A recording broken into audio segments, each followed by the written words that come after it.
दीक्षा हुआ है। तब तक जब तक ये ऋतिक सम्मेलन चल रहा था तब तक इस टाइम में 4,57,000 दीक्षा हो चुका है, मतलब दीक्षा पत्र जमा हो चुका है। और भी आ रहे थे, तो ये बता रहे थे जो 5 लाख तो हो ही जाएगा। और अगला दीक्षा दिवस का भी वहाँ श्री दादा का आशीर्वाद हुआ है 2 दिसंबर को, ये भी अनाउंस किया गया वहाँ पे।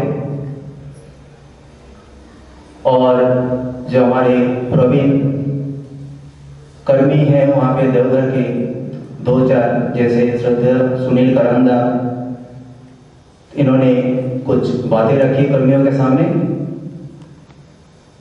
और पूजनीय बाबाईदा ने भी कर्मियों के लिए हालांकि बहुत संक्षेप में बात की इन्होंने, लेकिन बहुत उद्दीपनादायी बात की इन्होंने।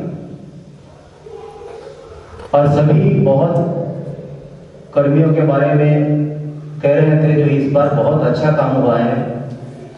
5 लाख दीक्षा एक टार में बहुत बड़ी बात है हमारे लिए। अभी ये सब कुछ बातें हुई वहां पर। और आखिर में जब आचार्य जब आए, उन्होंने भी कर्मियों को उद्दीपित करने के लिए कुछ अपने वक्तव्य रखी वहां पर।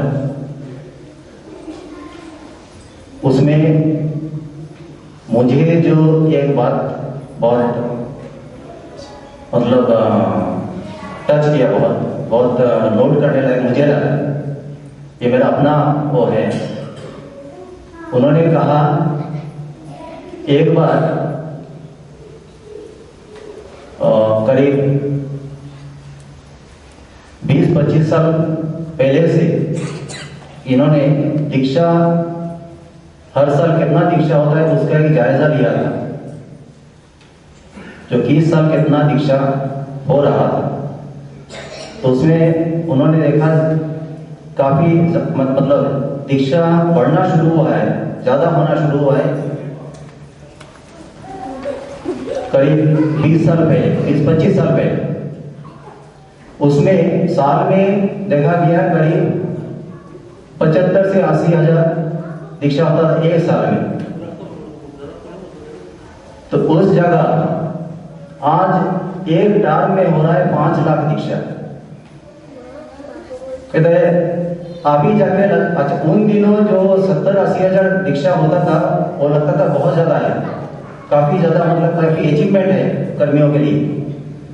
कहता है आज जाके ये लग रहा है ये तो कुछ भी नहीं था, साल भर में 70 हजार, अभी एक टार में 5 लाख।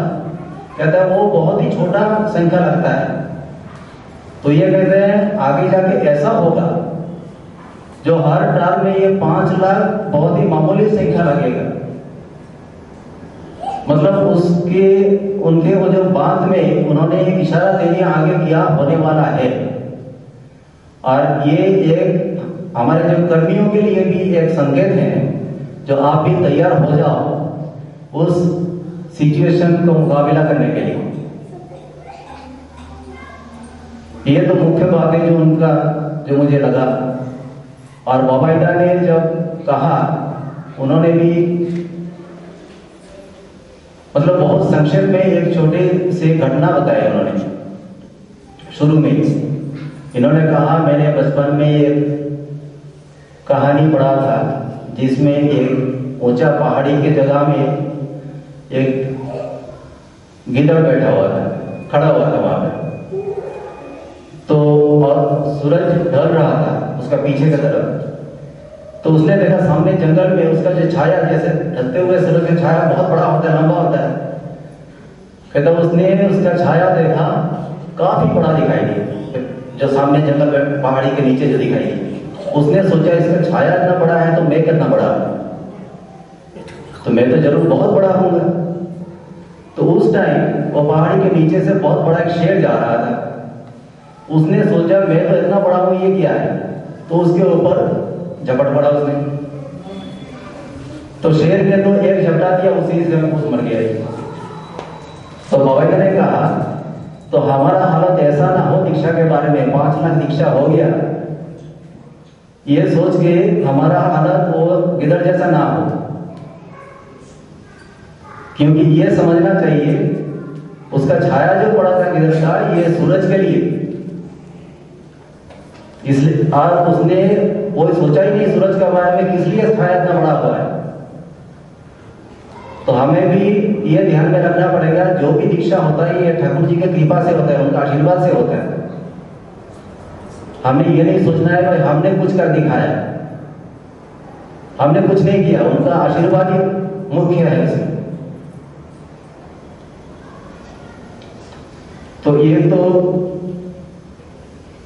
ऋतिक सम्मेलनी में ये बातें हुई। उसके बाद रेगुलर जो दर्शन प्रणाम हर दिन होता रहा दोनों टाइम। बहुत ही भीड़ था वहां पर, बहुत ही ज्यादा भीड़ था वहां पर। ये भीड़ जाके 24 तारीख रात से थोड़ा सा हल्का होना शुरू हुआ, 25 तारीख जाके कम हुआ। 25 तारीख हम जाके बाबा इधर से बातचीत कर सकें, श्री दादा के साथ भी सामने जाके बैठ के उनके बातचीत सुनी, बहुत अच्छा लगा वहां बैठ के। तो ये तो है उत्सव के बारे में। और आगे जो हमारे दिल्ली का कुछ भाइयों का पवित्र पंजाब का आशीर्वाद भी हुआ है, और दिल्ली में जो उत्सव होने का एक मतलब एक चल रहा था बातचीत नववर्ष उत्सव, उसके बारे में ये दोनों के बारे में श्रद्धा जतीन विस्तार से आप लोगों के सामने पेश करेंगे। जय गुरु।